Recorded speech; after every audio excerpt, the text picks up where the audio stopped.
Muy buenos días, hermanos, ¿cómo están?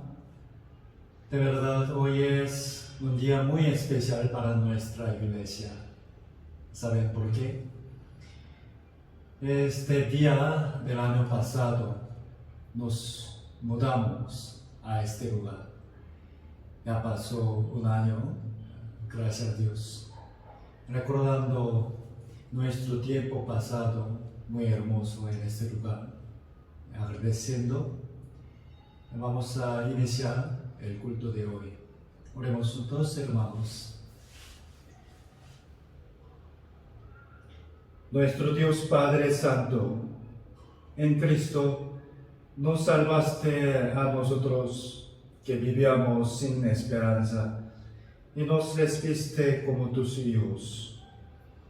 Por esa inmensa gracia te agradecemos y alabamos. Queremos que nuestra vida vaya cambiando dignamente según tu gracia y que cada día vayamos imitándote más. Aunque somos débiles, confiamos en tu poder y ayuda. Quiero que todos nosotros seamos usados por tu santa obra como instrumentos de justicia. Por favor, haznos limpios y guíanos para vivir como tus buenos obreros. Ayúdanos a no ser simplemente oidores de la palabra, sino que haz que tu palabra actúe en nuestras vidas y gobierne nuestros pensamientos para llevar buenos frutos que agraden tu corazón. Señor, haznos vivir aferrándonos a la esperanza y recordar tu gracia en cualquier situación. Ayúdanos a no volvernos negligentes en la oración y guíanos a participar en las comuniones, aunque sea por el medio virtual. Señor poderoso, protege nuestras vidas del peligro de la enfermedad. Y a pesar de que la situación práctica es difícil, fortalécenos para perseverar en la predicación del Evangelio. Despiértanos para vivir dignamente como cristianos que esperan tu venida. Te pido que me des la sabiduría necesaria para transmitir correctamente tu palabra y que nos hagas recibir bien tu enseñanza en nuestros corazones. Hemos orado en el nombre de Jesucristo, que nos ama siempre. Amén. Ok, hermanos, vamos a buscar Mateo capítulo 16. Mateo capítulo 16.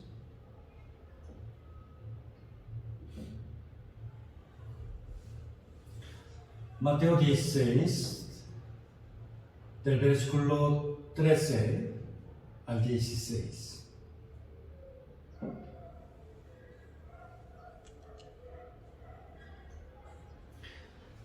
Mateo 16, del versículo 13. Viniendo Jesús a la región de Cesarea de Filipo, preguntó a sus discípulos, diciendo: ¿Quién dicen los hombres que es el Hijo del Hombre? Ellos dijeron, unos, Juan el Bautista, otros, Elías, y otros, Jeremías, o alguno de los profetas. Él les dijo, ¿y vosotros, quién decís que soy yo? Respondiendo Simón Pedro, dijo, tú eres el Cristo, el Hijo del Dios viviente. El título de la palabra de hoy es Las preguntas del Señor para nosotros. Sabemos bien que Dios es omnisciente. Él sabe todo, hasta el corazón de los hombres. Pero en la Biblia aparecen muchas preguntas que Dios hizo a los hombres. ¿Dónde estás, Adán? ¿Qué haces aquí, Elías? Alam, ¿qué varones son estos que están contigo? También Jesús preguntó a un ciego: ¿qué quieres que te haga? Si Dios sabe todo, hasta lo que está en el corazón, creo que no necesita preguntar. ¿Qué piensan ustedes? En realidad, la gran mayoría de las preguntas de Dios no fueron hechas con el propósito de saber algo, sino que a través de ellas Dios reprendió e hizo reflexionar a aquellos que recibieron esas preguntas. ¿Dónde estás, Adán? Esta pregunta significa: ven ante Dios sin esconderte. Y la pregunta: ¿qué haces aquí, Elías? Lo reprendió porque no tenía que estar ahí. Jesús hizo muchas preguntas a sus discípulos. Entre ellas, hoy voy a presentarles 5 preguntas. Y otro día vamos a ver una pregunta más que es muy importante. El Señor hizo preguntas, a veces públicamente a la gente, y algunas a los fariseos. Pero les digo una vez más que las preguntas que hoy vamos a ver eran las que hizo para sus discípulos. ¿Okay? Entonces, hermanos, debido a que nosotros queremos seguir al Señor y somos también sus discípulos, hoy tenemos que recibirlas personalmente y responder. Quiero que la palabra de hoy sea un tiempo de conversación con el Señor, uno a uno. La primera pregunta que quiero pensar con ustedes es el versículo 15. Él les dijo: ¿y vosotros, quién decís que soy yo? Ustedes, ¿quién dicen que soy yo? Antes de ella, Jesús preguntó a sus discípulos qué pensaba la gente sobre él. Versículo 13: ¿quién dicen los hombres que es el Hijo del Hombre? Por supuesto que no era para saber sobre su popularidad. El libro de Eclesiastes dice: no hay que poner atención a todo lo que dice la gente. También Jesús mismo dijo: gloria de los hombres no recibo. Los discípulos le informaron qué decía la gente acerca de Jesús. Versículo 14. Ellos dijeron: unos, Juan el Bautista, otros Elías y otros Jeremías o alguno de los profetas.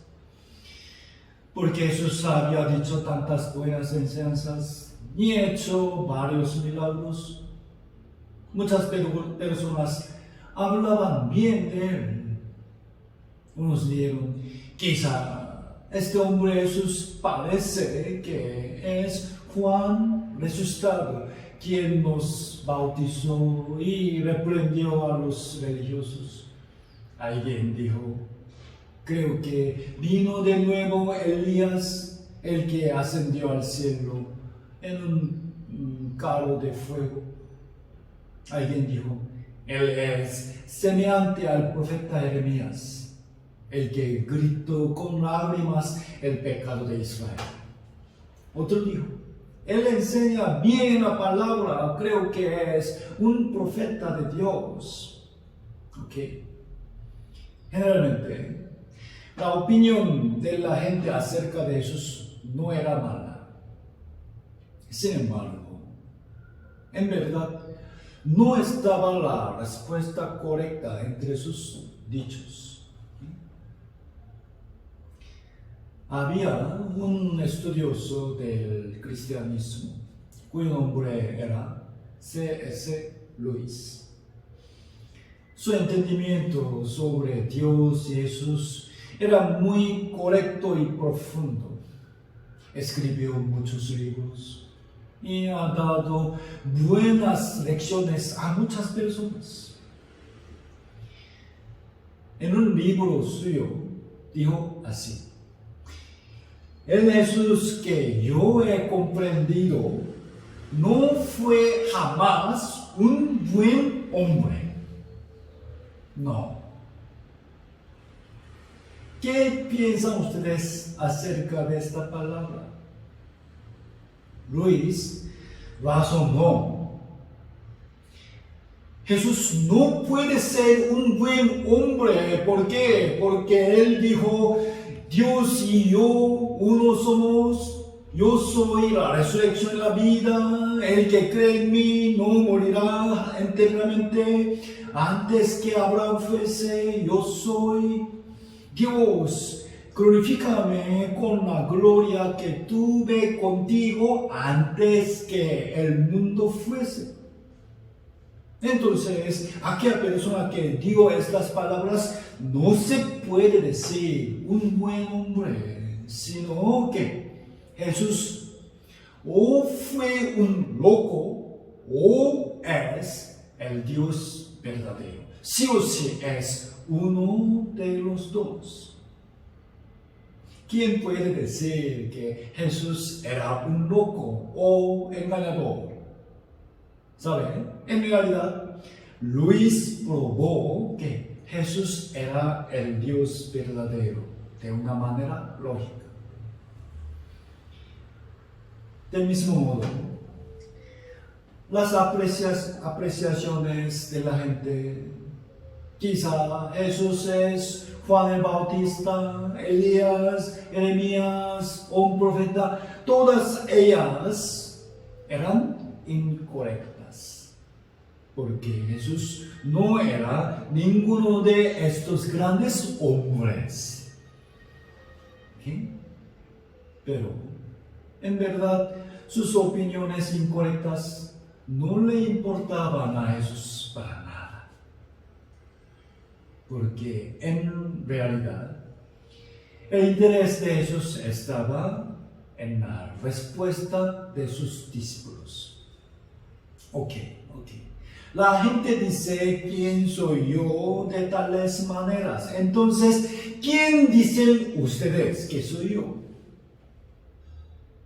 Para Jesús era más importante el corazón de sus discípulos, que lo habían visto estando junto a él y querían seguirlo. Por ejemplo, para un padre que es la cabeza de una familia, el reconocimiento de su familia es más importante que los dichos de otras personas. A pesar de que otras personas no lo aprecien mucho, cuando su esposa le ama y sus hijos lo respetan, este hombre se siente feliz y tiene una gran fuerza, ¿no? Por eso, versículo 15, Jesús preguntó a sus discípulos: vosotros, ¿quién decís que soy yo? No me importa quién dice la gente que soy yo, sino quién dicen ustedes que soy yo. Hermanos, ahora vamos a recibir esta pregunta del Señor personalmente. ¿Quién dices tú? Soy yo. Tu respuesta a esta pregunta decidirá tu eternidad. Pedro respondió, versículo 16, tú eres el Cristo, el Hijo del Dios viviente. El Cristo en griego y el Mesías en hebreo, su significado es el Salvador. Entonces, ¿tú conoces a Jesús como el Salvador? No se refiere al Salvador que salvó al mundo, como la gente dice, sino debes conocer a Jesús, quien te salvó a ti. Yo digo así, ¿quién es Jesús? Isaías capítulo 9, versículo 6, porque un niño nos está nacido, hijo nos es dado, y el principado sobre su hombro, y se llamará su nombre admirable, consejero, Dios fuerte, Padre eterno, príncipe de paz. Yo creo que Él vino a esta tierra para quitar el pecado del mundo y lo consumó perfectamente. Por lo tanto, todos mis pecados fueron perdonados, solucionados en su sacrificio.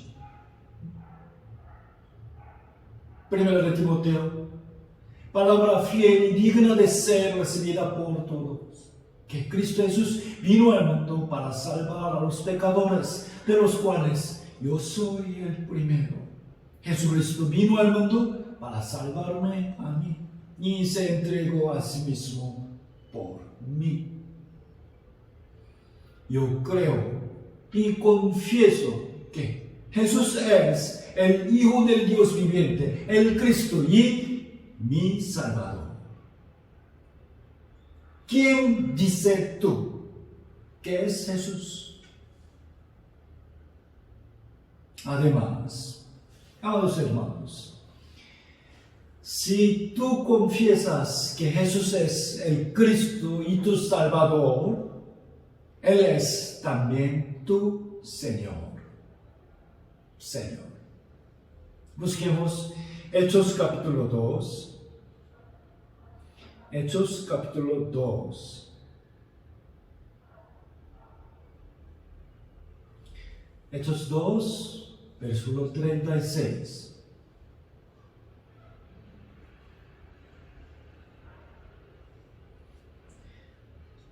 Leamos juntos. Sepa pues, ciertísimamente, toda la casa de Israel, que a este Jesús, a quien vosotros crucificasteis, Dios le ha hecho Señor y Cristo. ¿Okay? Nosotros también debemos saber ciertísimamente que Jesús es Cristo y nuestro Señor. Tomás, quien era uno de los 12 discípulos, al principio no creía a la resurrección de Jesús, pero luego, al meter su dedo en la herida de la mano y del costado de Jesús, le confesó: Señor mío y Dios mío. ¿Crees que Jesús es tu Salvador? Es una pregunta sincera para ti. Entonces, Él es el dueño de tu vida. ¿Qué significa Señor? Él es el dueño de tu vida. Vosotros, ¿quién decís que soy yo? ¿Quién dices tú que soy yo? Esta es la primera pregunta del Señor para nosotros, en la cual quiero meditar hoy con ustedes. Respondan por ustedes mismos. Tú eres el Cristo, mi Salvador, el Hijo de Dios, el cual moriste por mí y Señor mío. Entonces, es muy digno obedecer a su voluntad y vivir por Él. Por ello, ahora vamos a ver la segunda pregunta. Recordando la primera pregunta, vamos a ver la segunda. Lucas, busquemos Lucas capítulo 6. Lucas 6.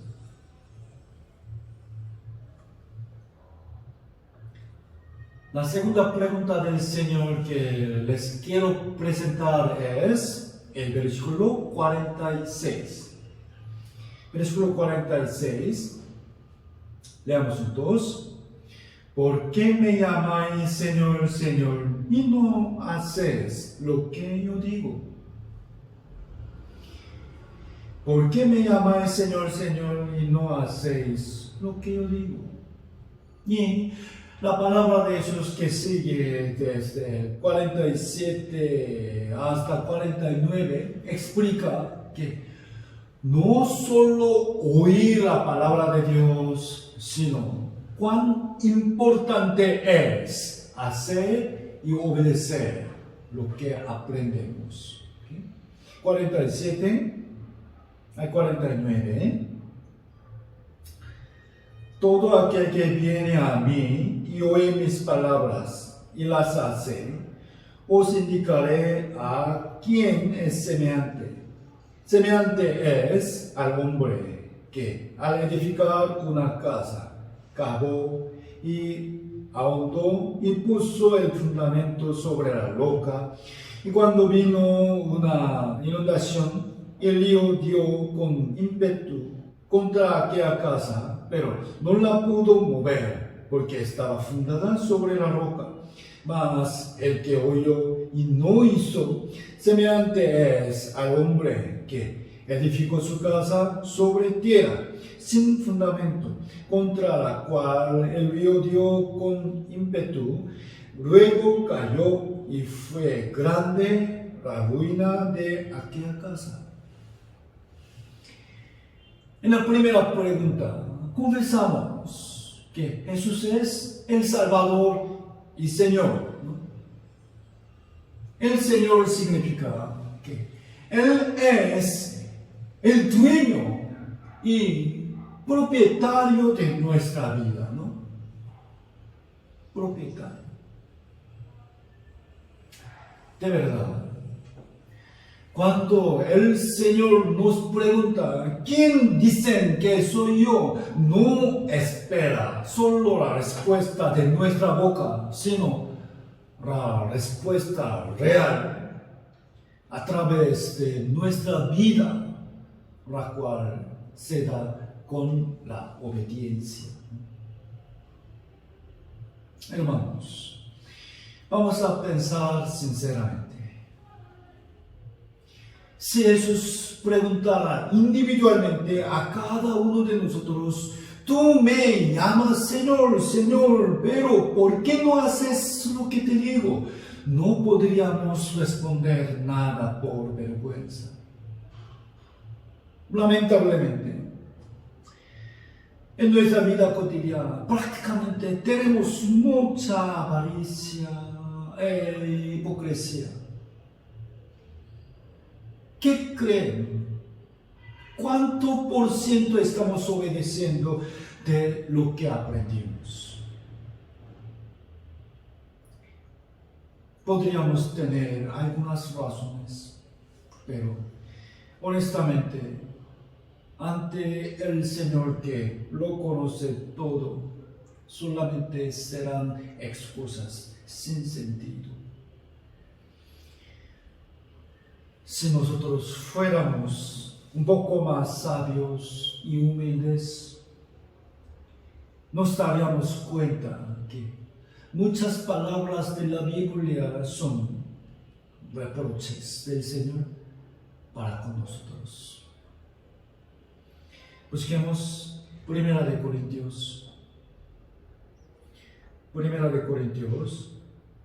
capítulo 4.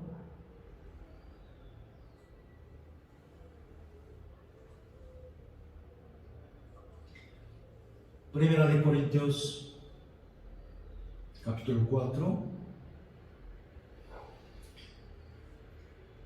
los versículos 19 y 20. Primera de Corintios 4, 19. Leamos juntos.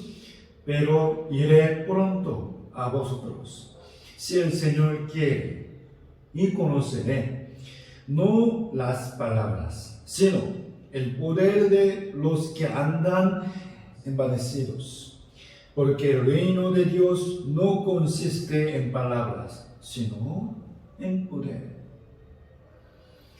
En ese tiempo, Corinto era una ciudad portuaria en la cual vivían y visitaban muchas personas y prosperaba la economía y sabiduría.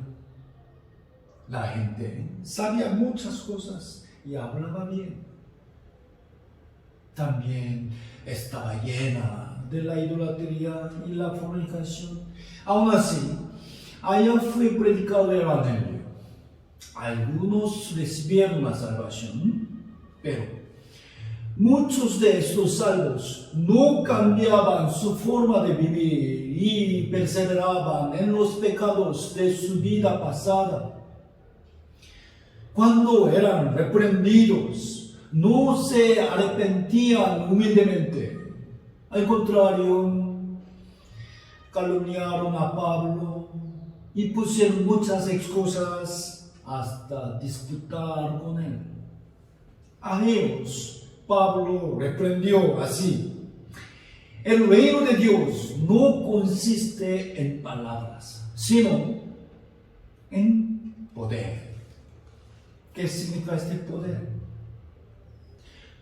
No solo saber muchas palabras y hablar bien, sino el poder de obedecer a la palabra de Dios y ponerla en acción.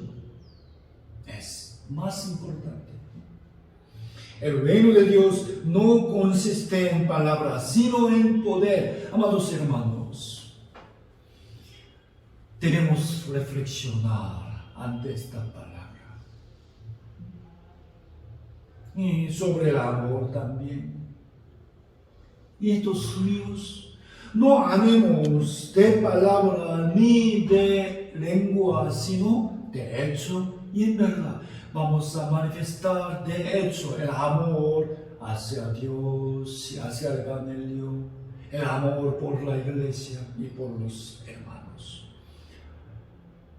Considerando estas dos palabras, recordemos la segunda pregunta del Señor. ¿Por qué me llamáis Señor, Señor, y no hacéis lo que os digo? Busquemos Santiago capítulo 1. Santiago capítulo 1.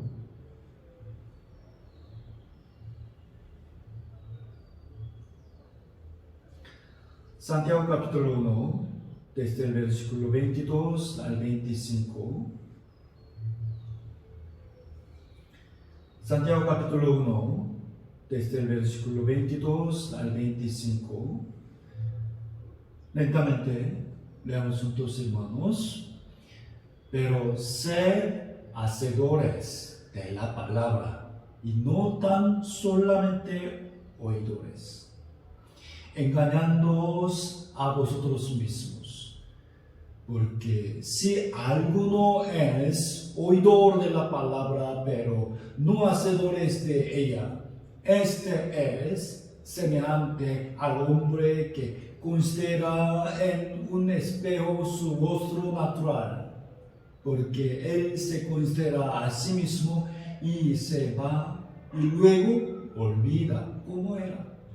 Mas el que mira atentamente en la perfecta ley, la de la libertad, y persevera en ella, no siendo oidor olvidadizo, sino hacedor de la obra, este será bienaventurado en lo que hace. En realidad, oímos muchas palabras. Cada domingo recibimos sermones. Y en cada reunión hay palabra. Especialmente hoy en día podemos oír muchas palabras de otras iglesias por medio de YouTube y Facebook. No nos falta la palabra, oír la palabra. Es bueno, pero lo más importante es el equilibrio entre oír y hacer. ¿Okay? Porque si solo oye mucho y hace poco, naturalmente puede ser soberbio hasta hipócrita. ¿Qué piensan, hermanos? Por ejemplo, más que saber muchos versículos sobre el amor, amar prácticamente y servir a los hermanos es más valioso. Algunos hermanos saben los versículos sobre el diezmo y la ofrenda y no lo hacen. Entonces, ¿de qué sirve esta sabiduría? Al contrario, aunque no hablan bien y no son muy estudiosos, algunos hermanos, después de oír una prédica sobre el diezmo, recién empezaron a ofrendar. Quieren recibir la bendición de Dios. Queremos que la abundante bendición en nuestra vida. ¿Qué dice Santiago capítulo 1, versículo 25? Será bienaventurado en lo que hace. Amados hermanos, debido a que llamamos a Jesús como Cristo y el Señor, por favor, ahora recibamos personalmente la segunda pregunta ante el Señor. ¿Por qué me llamáis Señor, Señor, y no hacéis lo que yo digo? Tú me llamas Señor, Señor, pero ¿por qué no haces lo que te digo? Vamos a ver la tercera pregunta. Busquemos Marcos capítulo 9.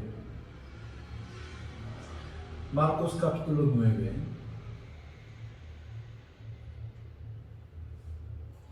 Marcos capítulo 9.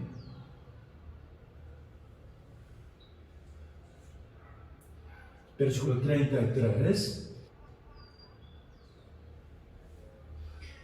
Marcos capítulo 9, versículo 33. Llegó a Capernaum y cuando estuvo en casa les preguntó: ¿qué disputabais entre vosotros en el camino? Ya el Señor sabía que sus discípulos disputaban en el camino yendo a Capernaum. Además, sabía que el contenido de la disputa era deplorable. Y preguntó: ¿qué disputabais entre vosotros en el camino? Realmente fue un reproche. Versículo 34. Versículo 34. Mas ellos callaron, porque en el camino habían disputado entre sí quién había de ser el mayor. ¿Cuál fue el tema? ¿Por qué disputaron entre ellos? ¿Quién había de ser el mayor? No era sobre el orden por edad, sino que cuando el Señor se sentara al trono, ¿quién tendría la posición más alta? Hermanos, debemos comprender una cosa más, que cuando hacía esta pregunta, en realidad en el corazón de Jesús había un gran dolor y tristeza. ¿De qué? Si vemos los versículos anteriores, 31 y 32, porque enseñaba a sus discípulos y les decía: el Hijo del Hombre será entregado en manos de hombres y le matarán, pero después de muerto resucitará al tercer día. Pero ellos no entendían esta palabra y tenían miedo de preguntarle. Jesús les había dicho que iba a morir. Y enseguida, mientras estaban yendo a Capernaum, los discípulos disputaban entre ellos sobre quién sería el mayor. El Señor dejó su trono de ser igual a Dios, se despojó a sí mismo, tomando la forma de siervo, vino a esta tierra baja, nació en un pesebre, creció en un pueblo humilde, Nazaret, trabajó como un carpintero, no tenía un lugar para descansar, fue humilde hasta sentarse encima de un pollino. Además, iba a ser escupido, azotado y crucificado, pero sus discípulos disputaban por quién sería el mayor. Les dijo el Señor así. Versículo 35. Versículo 35. Leamos juntos. Entonces él se sentó y llamó a los 12 y les dijo: si alguno quiere ser el primero, será el postrero de todos y el servidor de todos. La humildad verdadera se manifiesta en la forma de servir a otros. Mis amados hermanos, debemos saber que el corazón soberbio es muy detestable ante el Señor.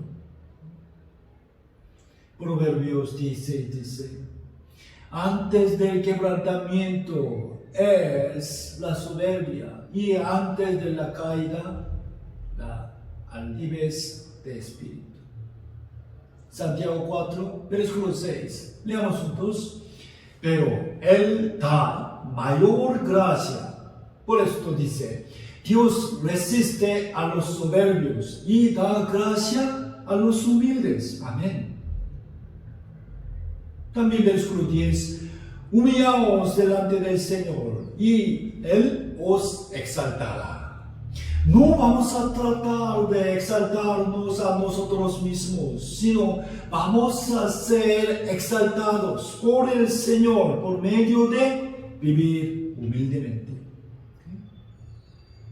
Recibamos la pregunta del Señor: ¿qué disputabais entre vosotros en el camino? ¿Qué sentido tiene ella? ¿Por qué tienes el deseo de ser enaltecido? Yo soy humilde para salvarte a ti. Tomé el lugar más bajo. Pero, ¿por qué tú tienes celos y quieres exaltarte?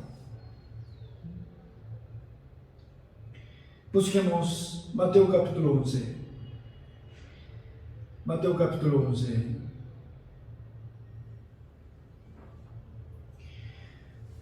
Versículos 28 y 29. Mateo 11, 28. Venid a mí todos los que estáis trabajados y cargados, y yo os haré descansar. Llevad mi yugo sobre vosotros y aprended de mí, que soy manso y humilde de corazón, y hallaréis descanso para vuestras almas. Jesucristo nos salvó y nos ha dado la libertad y el descanso a nuestro espíritu. Y después nosotros lo seguimos y vamos aprendiendo de Él. entre muchos ejemplos de la vida de Jesús en particular, vamos a imitar su mansedumbre y humildad. Mateo 23 dice, el que es el mayor de vosotros sea vuestro siervo, porque el que se enaltece será humillado, y el que se humilla será enaltecido. Amén. Ahora, hermanos, vamos a ver la cuarta pregunta. ¿Qué queréis que yo os haga? Busquemos Marcos capítulo 10. Marcos capítulo 10. Marcos 10, del versículo 35 al 37.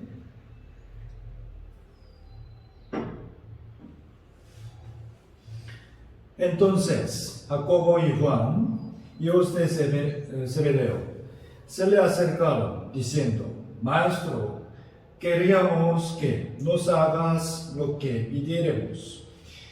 Él les dijo, ¿qué queréis que yo os haga? Ellos le dijeron, concédenos que en tu gloria nos sentemos el uno a tu derecha y el otro a tu izquierda. En realidad, el madre de Jacobo y Juan era la hermana de María. Quiere decir, ellos eran primos de Jesús en la carne.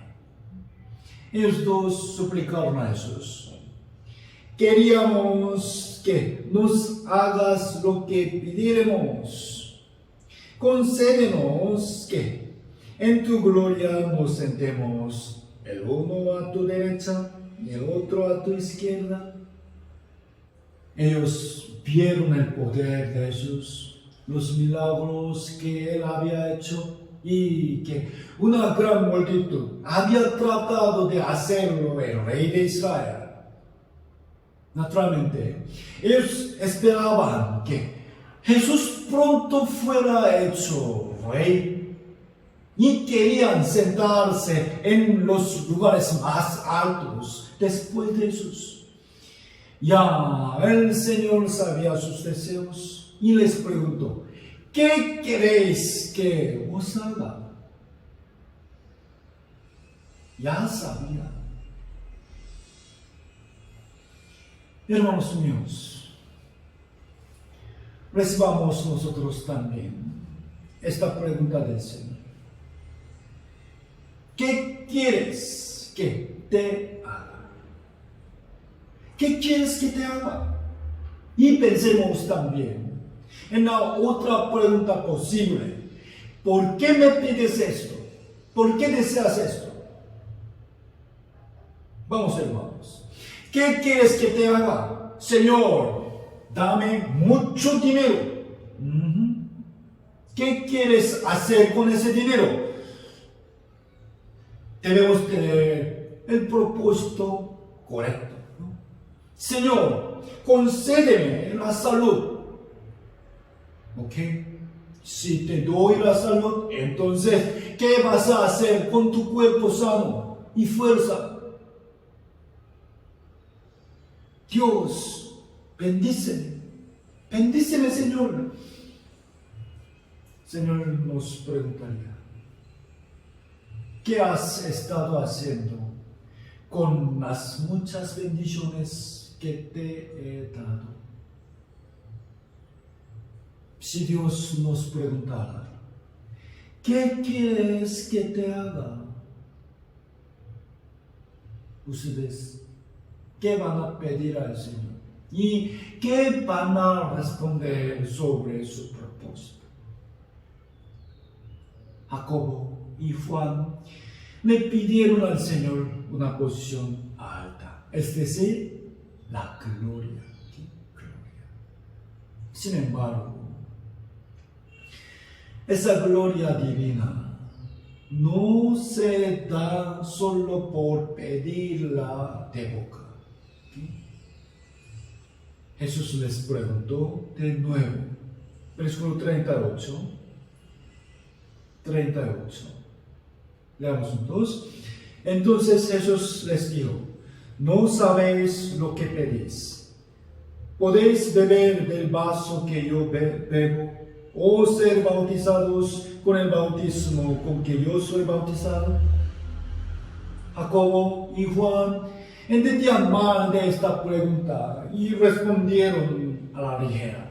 Sí, podemos, sí, no hay problema, porque pensaban que el vaso que Jesús iba a tomar sería una copa de vino y el bautismo con que él iba a bautizarse sería solo como entrar a la agua, nada más.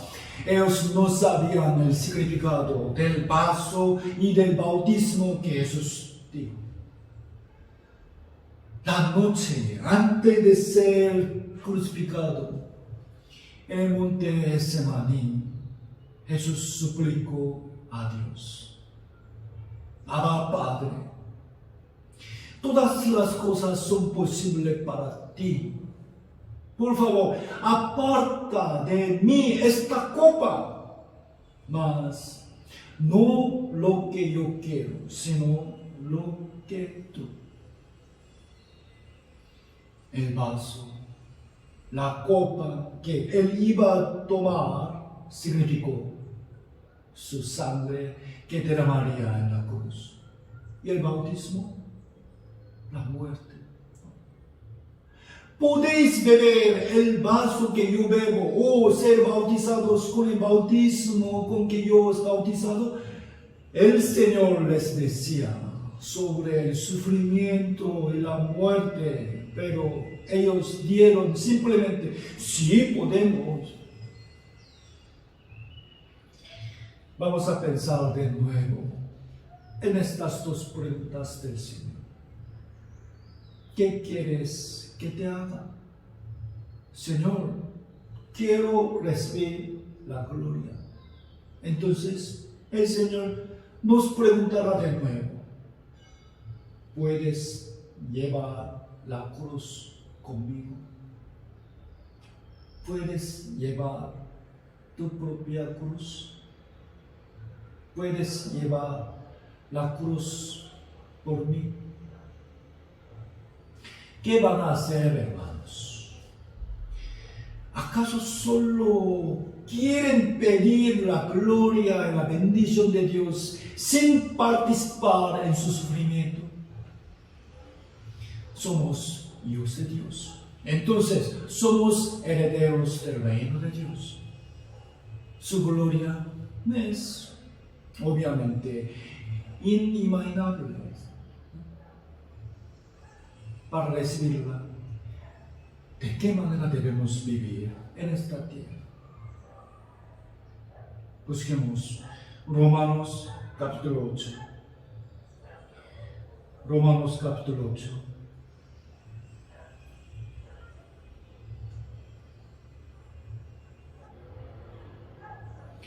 Romanos capítulo 8, desde el versículo 16 al 18.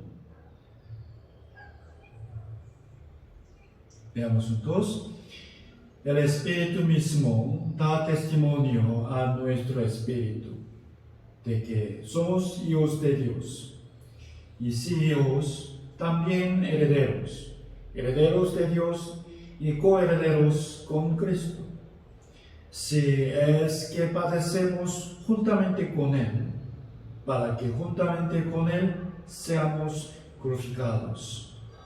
Pues, tengo por cierto que las aflicciones del tiempo presente no son comparables con la gloria venidera que en nosotros ha de manifestarse. Amén. Amados hermanos, vamos a participar del sufrimiento del Señor. Vamos a trabajar juntos por la iglesia, que es su cuerpo. Y vamos a colaborar en la predicación del Evangelio. Entonces, el Señor nos dará su gloria. ¿Okay? Ahora vamos a ver la quinta pregunta. Busquemos Juan 13. Juan capítulo 13.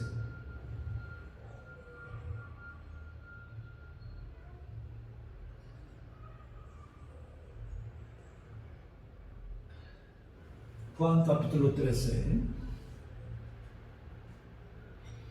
versículo 1. Antes de la fiesta de la Pascua, sabiendo Jesús que su hora había llegado para que pasase de este mundo al Padre, como había amado a los suyos que estaban en el mundo, los amó hasta el fin. Y versículo 4. Se levantó de la cena y se quitó su manto, y tomando una toalla, se la ciñó. Luego puso agua en un rebrillo y comenzó a lavar los pies de los discípulos y a enjugarlos con la toalla con que estaba ceñido. Jesús murió el día de la Pascua.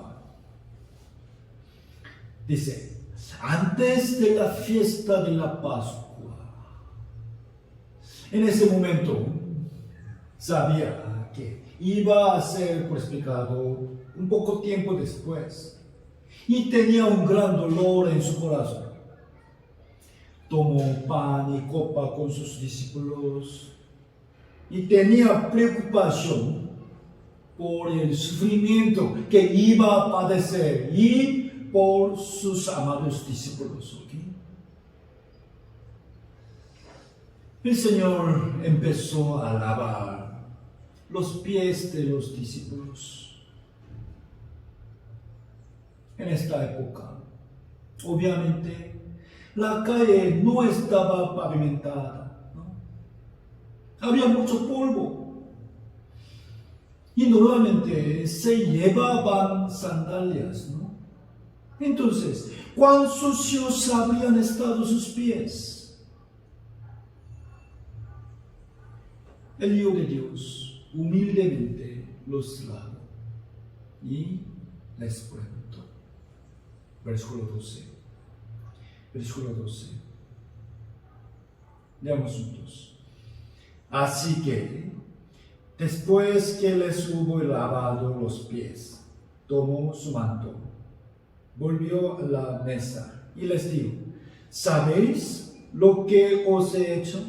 ¿Sabéis lo que os he hecho? Si ellos no hubieran entendido por qué Jesús les hizo esa pregunta, habrían dado una respuesta incorrecta, así como, Señor, tú nos lavaste los pies. ¿Sabéis lo que os he hecho? Esta es la quinta pregunta del Señor, en la cual quiero pensar con ustedes. Hermanos, ¿ustedes saben lo que Jesús hizo?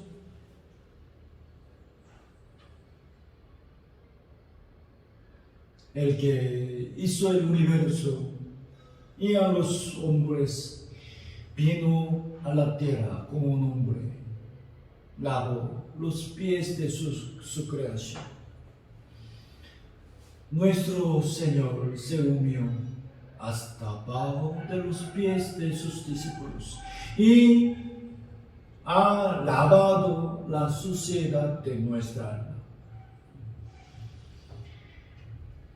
El Señor quería que sus discípulos aprendieran la humildad y el servicio del Señor e hicieran como Él. Versículo 13 al 15. Veamos juntos. Vosotros me llamáis Maestro y Señor, y decís bien, porque lo soy. Pues, si yo, el Señor y el Maestro, he lavado vuestros pies, vosotros también debéis lavaros los pies, los unos a los otros, porque ejemplo os he dado, para que como yo os he hecho, vosotros también hagáis. ¿Sabes lo que Jesús hizo? Quiere decir, ¿sabes sobre su humildad y gran amor por ti? Por ti. Aquellos que reconocen que Jesús es el Señor y el Maestro y que saben que Él hizo esta obra humildemente, hacen lo mismo imitándolo, ¿no? Sepamos, hermanos, lo que Jesús hizo y hagámoslo.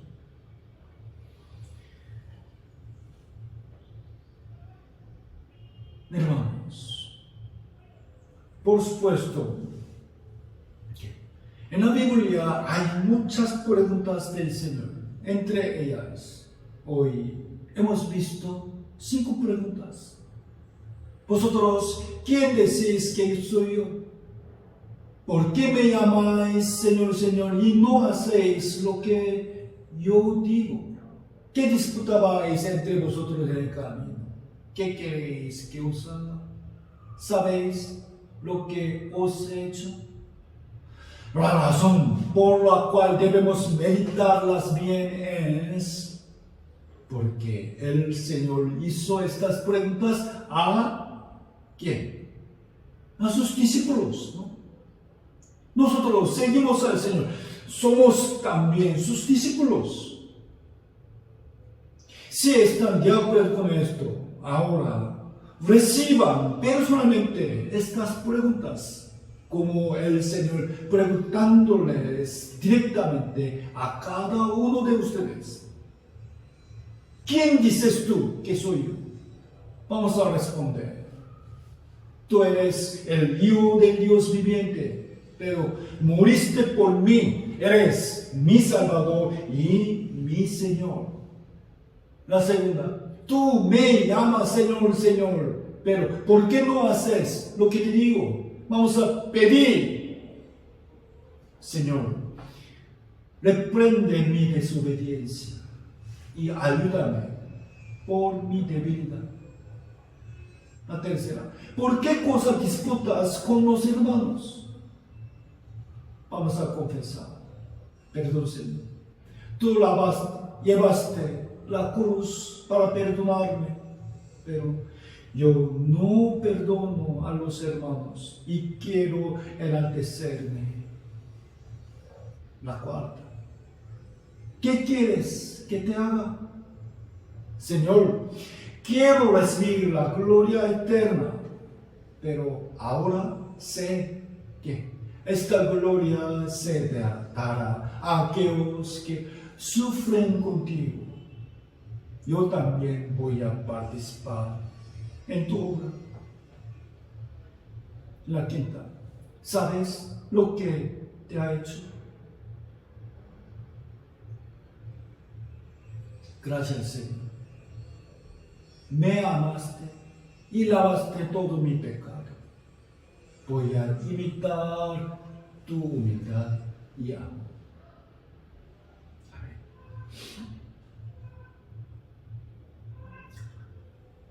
Por último,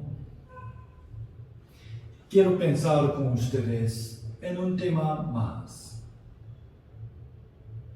La iglesia es el cuerpo de Jesús.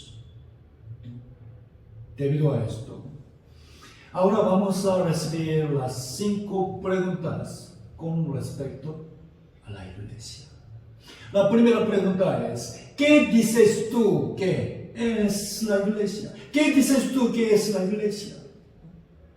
Efesios capítulo 1 dice, y sometió todas las cosas bajo sus pies, y lo dio por cabeza sobre todas las cosas a la iglesia, la cual es su cuerpo, la plenitud de aquel que todo lo llena en todo. La iglesia no es un edificio, sino la comunidad de los salvos. Y ella es el cuerpo de Cristo, y el Señor es la cabeza de la iglesia. Ella es lo más valioso porque el Señor la redimió e hizo suya, dando su sangre. Hechos capítulo 20 dice, por tanto, mirad por vosotros y por todo el rebaño en que el Espíritu Santo os ha puesto por obispos, para apacentar la iglesia del Señor, la cual él ganó por su propia sangre. ¿Okay? La segunda pregunta. Tú me llamas Señor, Señor, pero ¿por qué no haces lo que te digo?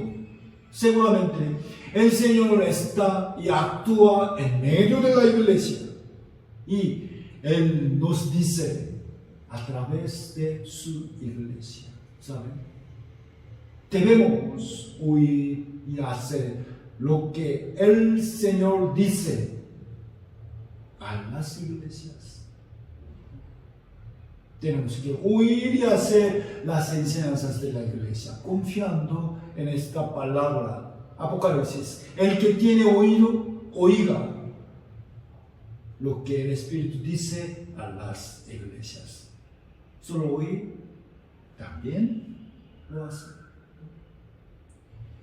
La tercera. ¿Qué disputas con tus hermanos?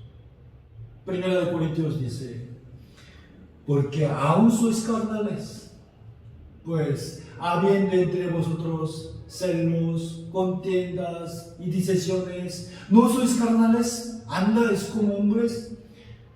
Cuando vean que sus hijos se aman y estiman, los padres se sienten felices. Igualmente, la contienda, disensión y disputa entre nosotros es muy desagradable a nuestro Padre Celestial. Estas cosas suceden por la soberbia y celos. Filipenses 2, versículo 3. Nada hagáis por contienda o por vanagloria, antes bien con humildad, estimando cada uno a los demás como superiores a él mismo. Y la cuarta. ¿Qué quieres que haga la iglesia por ti? ¿Qué quieres que haga la iglesia por ti? Antes de pensar en qué demandáramos a la iglesia, primero vamos a sentir el agradecimiento por lo que la iglesia ha hecho por nosotros. Más que desear que la iglesia haga algo por nosotros, deseemos hacer algo por ella. Hechos 20 dice, recordad las palabras del Señor Jesús, que dijo, más bienaventurado es dar que recibir. Dar es más bienaventurado que recibir. También, Mateo 7, versículo 12, leamos juntos. Así que todas las cosas que queráis que los hombres hagan con vosotros, así también haced vosotros con ellos. ¿Quieren recibir el amor, hermanos? ¿Quieren recibir el amor? Entonces, amemos primero. ¿Quieren ser servidos? Sirvamos primero. Si quieren que otros te sonrían, sonriamos primero. Si quieren que la iglesia esté limpia y bonita, limpien y asistan al servicio ustedes mismos primero. La última pregunta. ¿Sabes lo que te ha hecho la iglesia? La iglesia nos presentó el Evangelio. Gracias a la iglesia recibimos la salvación. También ella nos enseña la palabra de Dios y nos ayuda a crecer en la fe. Si saben esto, es muy natural que amen a la iglesia. Hoy vimos 5 preguntas del Señor. ¿Para quién? ¿Para quién? Para nosotros. Quiero que las mediten profundamente una vez más. Y 2 semanas después vamos a pensar en una pregunta más. Hasta aquí, hermanos. Antes de terminar, tengo una noticia. Como les he dicho, ya pasó un año en nuestro templo. También queremos celebrar. Y aunque tenemos comunión por cada grupo, este sábado, el último día, 30 de octubre, a las 7 de la noche, vamos a encontrarnos, vamos a tener comunión general, todos, por Zoom, a las 7 de la noche. ¿Ok, hermanos? Nos vemos todos. Oremos juntos. Señor misericordioso, te damos gracias por la palabra que nos has dado hoy. De verdad, tus preguntas no fueron hechas para otras personas. Por favor, haznos recibirlas como si tú nos estuvieses preguntando a nosotros mismos. Y haznos arrepentirnos de nuestros hechos incorrectos para cambiar nuestras vidas de la forma que te agrada a ti, Señor. Bendice mucho a los hermanos que viven aferrándose a la fe y a la esperanza. También protege y da mucho amor a los hermanos que están guardando la fe sin tener un pastor. Deseo que todos nosotros avancemos firmemente luchando contra las tentaciones del mundo y que podamos acabar gloriosamente esta carrera de la fe sin que nadie se caiga. Haznos no olvidar de nuestra responsabilidad de salvar a otras almas y de predicar el Santo Evangelio. También te rogamos que permitas la cura y salud a los hermanos y a sus familiares que están delicados, y que consueles a los miembros que tienen tristezas en sus corazones, y que restaures la vida cristiana de los hermanos que están apartados de la iglesia. También, Señor, ayúdanos para que salga bien el proyecto de la construcción de nuestro templo, para que podamos empezar pronto tu gran obra. Esperamos poder estar de pie sin vergüenza en el día de tu venida y recibir el galardón glorioso. Te pedimos que protejas a todos nosotros hasta el próximo encuentro. Gracias, Padre. Hemos orado en el santo nombre de Jesucristo. Amén. Gracias, hermanos. Cuídense. Hasta luego.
Jesús.